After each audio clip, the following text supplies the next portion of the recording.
Allah the Almighty has endowed the human soul and human nature with numerous exalted attributes such as honor, dignity, and righteousness. And He has endowed the human soul with the potential and capacity to have the spiritual faculty of becoming a friend to Him with boundless faith in Him, with the muhabba towards Him, and with an inherent disposition to side with Him. Yet, this potential remains largely dormant. It can only be actualized through knowledge and tafakkur, through the exercise of will, earnest effort, and sincere surrender. But at the same time, in direct contrast to that, by placing also Shaytan along with all accursed traits within Nafs, Allah has instilled a heavy and intense enmity towards Himself, that is, the feeling of rancor against Him.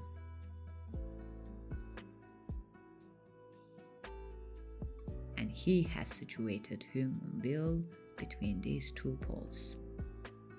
Which means He says, "O my servant, with your pure nature, fiṭra, which I have created you in the most beautiful way, with these magnificently created realms, with the divine scriptures and sahifas I have sent forth, I will support you with inspirations.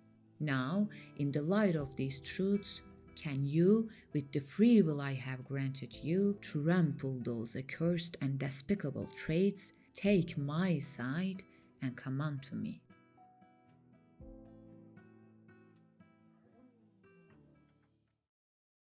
So here, humans who are unaware of this truth and do not use their free will on the side of al-haq, use it on the side of falsehood instead, under the seduction of their demons and their nafs. They get imbued with the attributes of Shaytan and overlay their own true attributes with those of Shaytan. They can never heed the voice of their conscience and heart. On top of that, they join forces with their demons in the enmity against the voices of their conscience and hearts, seeking to annihilate those feelings.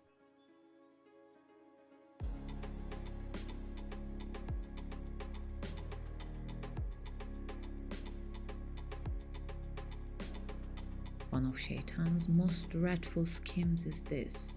Shaytan says, "Swear an oath, I will surely lie in ambush for them on the straight path to you. Then I will come at them from their front and behind, from their right and left, and you will not find most of them grateful."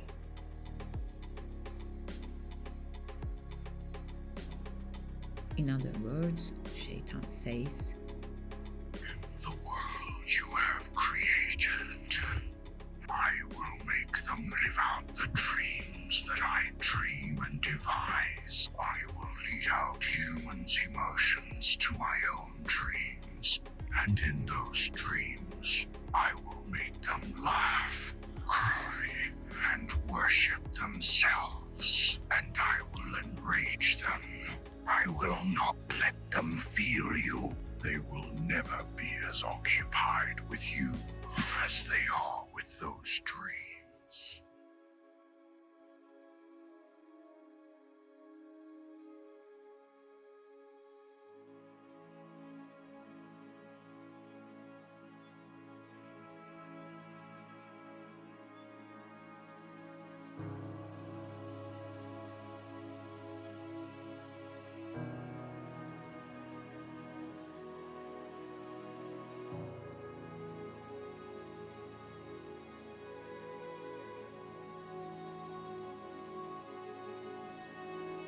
And I'll do something beyond that.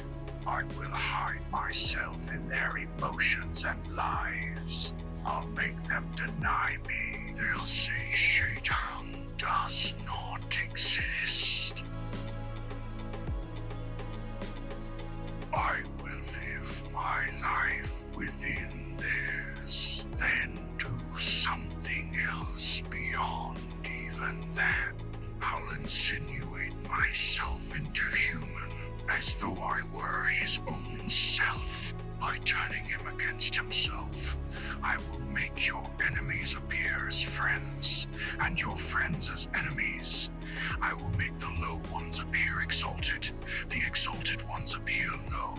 I will make humans regard dishonor as honor, degradation as elevation, and heavy folly as wisdom. So, just like salt that dissolves in water, merging with it and appearing as water, both to the water itself and to those who look at it, Shaytan also insidiously seeps into human emotions and dreams. He makes humans perceive him as their own self. Shaytan, by overlaying his own attributes, gradually eradicates human attributes and corrupts their very essence. And humans, by assimilating themselves with those vile satanic attributes, commit enmity against Allah and against the pious through endlessly foolish and superstitious beliefs. Thus, in return to that, they deserve an eternal hell and become worthy of that dreadful torment. And that terrifying Jahannam that no mind can ever conceive, that no imagination can ever imagine, is the country of an endless despair and separation, an eternal hunger and thirst, an unending exhaustion and sleeplessness, an infinite humiliation and countless dreadful pains, an unceasing agony and never-ending torment. It is the land of the burning and the freezing, an eternal yet futile regret. It is the land of eternal perdition.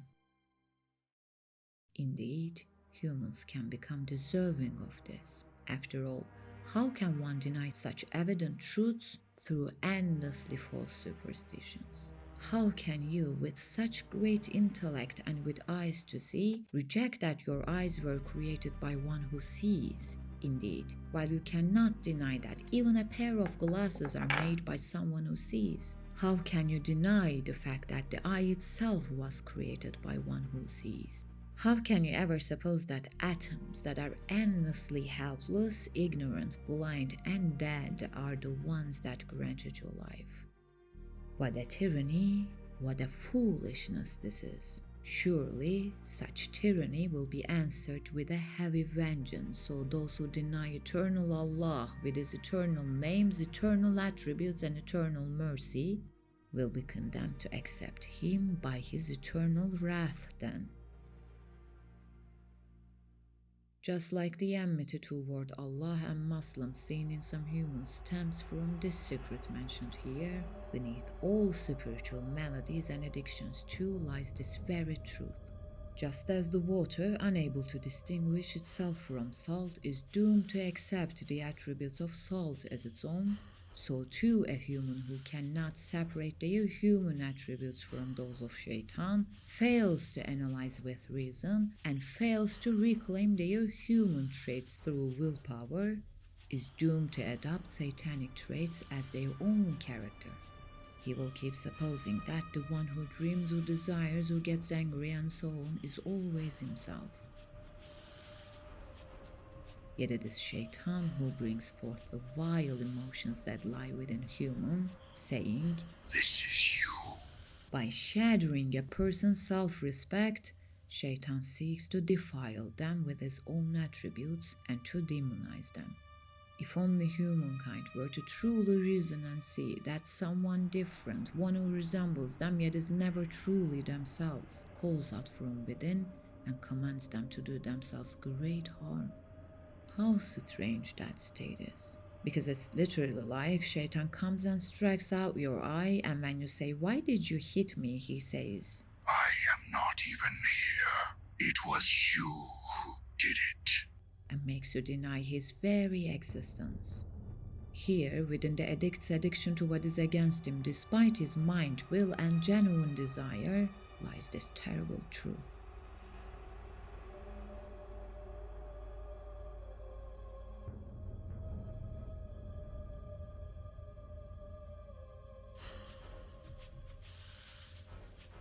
And And the only definitive cure for all these addictions and spiritual maladies is possible solely through deep contemplation of the Iman-related truths of Islam and understanding them truly.